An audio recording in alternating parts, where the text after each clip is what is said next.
Welcome to your favorite channel, Otaku Central, for wild anime summaries. Today, we continue our previous story, so, my friend, grab your drink and enjoy listening. In the palace of Verd, we witness a very great surprise. Verd is still alive and calling out to Mika, who also turns out to be alive. Ta-ta-ta-ta-ta! We see Mika standing in the same place where his companions were killed. Verd tells him, "I knew I would find you here, and I came to inform you that they almost discovered the whereabouts of the angel you love and are searching for." As expected, the despicable humans are exploiting him now. Mika holds his sword to Verd's neck and tells him his name is Yu. Verd responds, "Tell me, how will you tie up the loose ends of your old story?" But the real shock here is that Mika is now a vampire. Another day, we see destruction in the human world and the appearance of a huge monster in the area.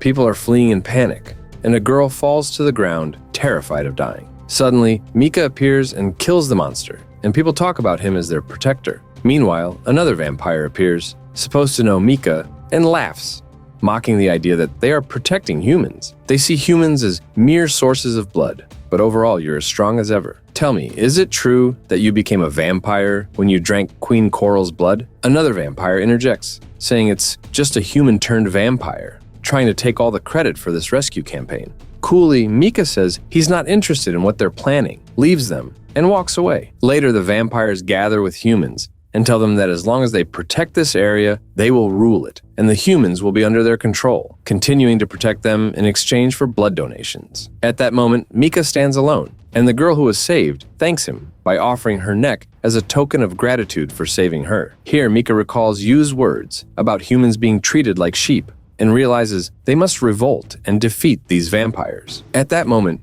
Mika always used to say that vampires cannot be defeated by force alone. They must be defeated with brain. He has a plan to escape from this place, and they will execute it in a day.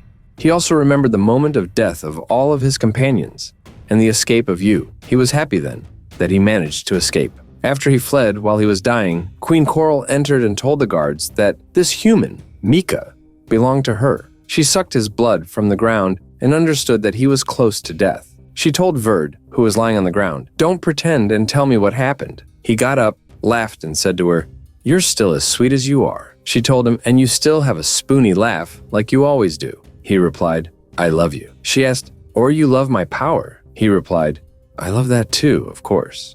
She said, "Anyway, don't try to convince me that a human child shot you, and you couldn't stop him from escaping, so don't mess with anyone's mind with this story. You're the one supposed to explain why you want to change the curse of humans and keep one for yourself.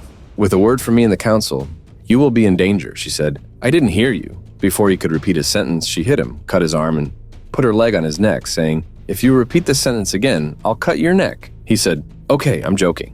I'm not your match, and I won't talk about this matter with anyone." She threatened him that if he thought of talking, his life would be in danger. He told her he feared for his life, so he wouldn't speak. After he left, she went to Mika and asked him, "What do you think of becoming a vampire and giving up your humanity to live forever?" He refused. She said, "No, it's not your mood anyway," and she made him drink from her blood, thus turning him into a vampire. And so, the memories quickly passed in Mika's mind, who turned into a vampire after being the most kind-hearted human. As for Yu, he was walking in the school, and he was sleepy when suddenly a student bumped into his shoulder. The student yelled at him, "Why did you bump into me? Are you crazy?" Our hero wasn't actually the reason for this collision, but a very violent fight ensued between them. Afterwards, Yu's face was bruised, and when Yuto saw him, he asked him what had happened. He told him he bumped into a telephone pole, and when Shinawa saw him, she asked him the same question, and he gave her the same answer. She told him, "Anyway, starting today, the training sessions for the Demon Moon Squad will begin." Proudly, our hero told her, "I don't need to train, excuse me, I'll go straight to fighting." She told him, "If you want to fight without training, you won't get any weapons or equipment." Of course, because he couldn't go without them, he went with her to the training place. When they entered the training place, they found students there, and their instructor was Captain Guren. And the presenter explains to the students that 2 new students will be joining them. He tells them one is named Yu, and the other Yuchi, meaning stupid and weak, respectively. Yu objected, asking what he meant by calling him stupid. The presenter told him to shut up and introduce himself to everyone now. In arrogance, Yu went to the board and told the students, "Listen up, I'm not here to know about myself, nor am I interested in any of you, or want anyone to talk to me, because I don't want to make friends with anyone." This whole training thing is nonsense because no matter what you do, I'll be the one getting the highest rank among you because I'm the strongest. Guren hit him on the head and said, "Son, haven't you learned a bit of manners? What nonsense are you spouting? Now go sit in your seat, you backward fool." Of course, Yu had no choice but to listen and went to sit in his seat. But there was a student with his feet on the seat, covering his face with a book. When Yu asked him to remove his feet, he was shocked to realize it was the same person he had argued with earlier that morning, and they started arguing again. At that moment, Guren asked Shinwa, "I requested Kimizo be under your supervision. What happened?" She replied, "As you can see, there's no benefit to it, neither him nor you. But from observation, I noticed that Kimizo provoked a fight with you in the morning to test his abilities. Meanwhile, our two protagonists were still fighting and hitting each other in class. That's when Guren intervened and kicked both of them hard, making them fall to the ground and told them, 'This is how we start the class.' Later, we see Guren in his office, and Kimizo enters, asking if he can ask something. He said no, but Kimizo still entered and said, 'Regarding the test that will take place next week, to determine who will wield the strongest weapon, I'm supposed to be the one, because I scored the highest points in the subjects.' Guren replied, 'Didn't I tell you not to interfere? And why are you so eager to gain power like this?' Kimizo said, 'I think you, in particular, shouldn't ask me such a question, because you know our entire previous lives before coming here.'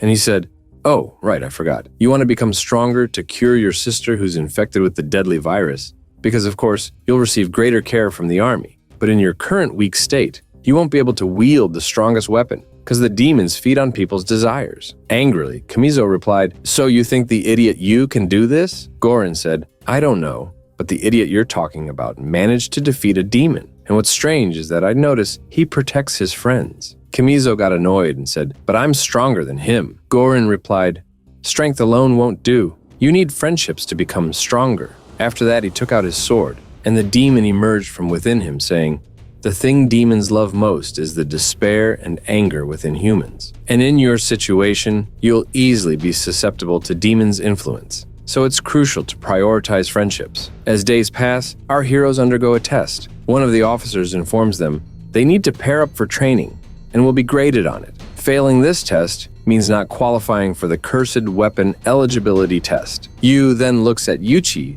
to join the test together, but Shinwa intervenes, annoying our hero. Yu looks around for a partner and finds only Kimizo standing alone. The test requires them to fight creatures together, but they're not getting along. They bicker over which creature to target until they're attacked. Suddenly, someone interrupts, informing the officer about crucial information. The test is halted, and Kimizo is informed that his sister's health is critical, allowing him to check on her. He insists on continuing the test, upsetting Yu, who accuses him of neglecting his sister for the test. Kimizo defends his decision, stating that he won't abandon his goals for anyone, including his sister. Yu hits him, arguing that Kimizo will regret not seeing his sister again. Seeing the truth in Yu's words, Kimizo rushes to his sister with Yu following him. Meanwhile, the doctor informs Kimizo of his sister's critical condition, needing advanced care. Kimizo decides to transfer her to the army hospital for better treatment, but pleads with the doctor to help him until he achieves his goal. Later, Yu confronts Kimizo about his determination, understanding that he's doing it all for his sister. Yu questions why Kimizo didn't mention it earlier, but Kimizo reiterates his resolve, though he acknowledges Yu's support in the critical moment. Meanwhile, vampires convene for a meeting, discussing the Imperial Japanese Army's attacks on them, advocating for war against humans. Verd and Mika attend the meeting, with the former observing the latter closely. Our loyal hero plans to join the war to save you. The upcoming war's shape and consequences will unfold in the next installment. If you're enjoying our new story, let us know if you want to continue. From now on, expect even more intense events. Goodbye.